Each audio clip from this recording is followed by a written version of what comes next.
So we'll probably go back over this in class again, but this is the video for graphing polygons, and you can go back over it as you need it. So what they call a baseball diamond, okay, it's not really a diamond, it is what shape? What is that? That's the part they call a diamond right there.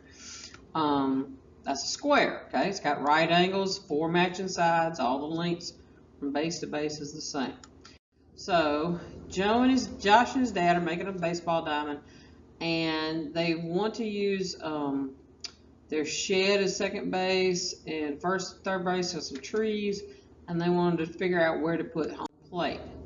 So they've kind of drawn it out on some graph paper, and they've got the shed here, and then a tree and a tree, and I guess they're already the same length, but they want to see if they really do have it started off right to get the same length. They don't know because, you know, they probably just said here's first base is this tree. So they want to check and see what they've got so far. So let's check and see if it's going to be a square. We know it's going to have a right angle in the corner, and these two sides should match.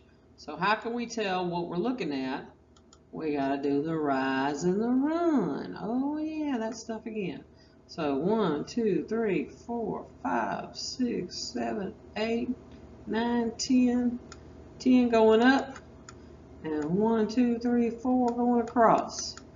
All right, let's check B. 1, 2, 3, 4 going down. 1, 2, 3, 4, 5, 6, 7, 8, 9, 10 going across. All right, so do they match?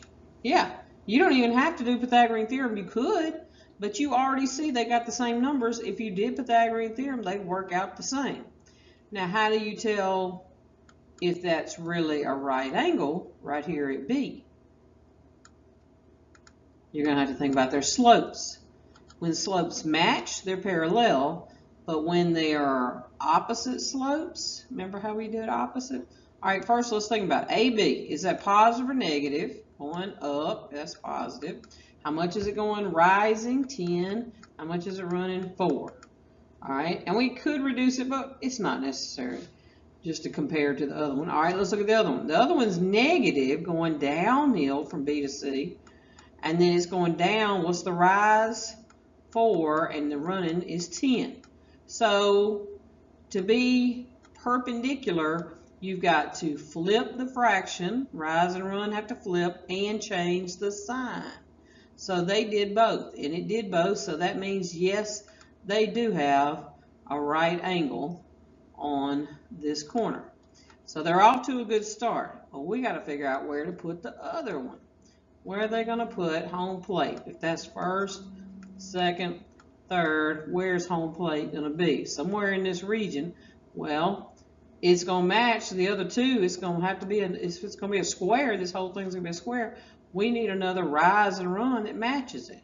Well, from C, we're going to want this AB side to be parallel to CD, wherever it is, right? We want it to perfectly match. So think back what we had on there. Hopefully you didn't erase yours like I did mine. All right, so this is the same thing. I'll say something. Okay. All right, so this is the same. So we're going to say, remember it was rising 10 and running 4. So we want that same thing to happen over here from C. We want it to rise 10. Okay. That's 7 and 10. 10. And then run 4. 1, 2, 3, 4. So right there is where point D should end up, because that's going to make it the same slope as the one opposite, 4 and 10. Okay, it's parallel. And remember, this one was negative 4 over 10 for the slope. This one is going to be positive 10 over 4. So those are also going to be meeting at a right angle. It changed the sign and it flipped over. So right there at 5, 3 is where point D needs to be. So it's just a matter of matching up those parts.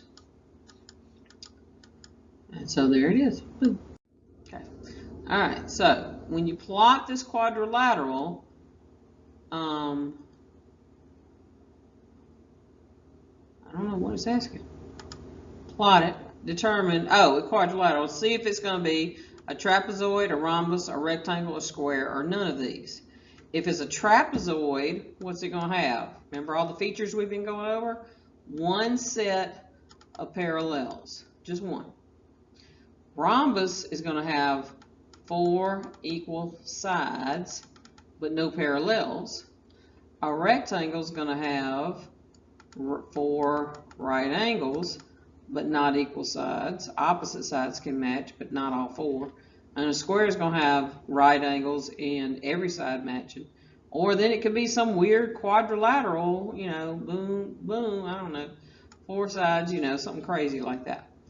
Or worse. All right, so plot those and you get that. Now, how do you tell what it's going to be? Just like before, we're going to count. So 1, 2, 3, 4, and 1, 2, 3. So this is 3, this is 4. You can't tell by just looking what the shape is. I might have messed the graph up on purpose just so you can't tell by looking. So that's 3 across that way and 4. Looks like we got matching lengths. We don't know about the right angle just yet. We definitely have matching lengths. So 3 and 4 there, and 3 and 4 there. So if we did Pythagorean theorem, every one of these would come out to have 5. Remember that triple 3, 4, 5? 5 for the inside, A to B, A to D. It would be like that. So at least it's going to be a rhombus or a square. Those are the 2 that have matching sides all the way around. Squares got to have right angles. So look at your fraction. Let me change over something good here. The fraction for AB right here. What's the slope fraction? Positive or negative? That's positive. How much is it rising? 4. How much is running? 3. All right, let's see. Is it meeting AD at a right angle? Is it positive or negative for AD? It's negative.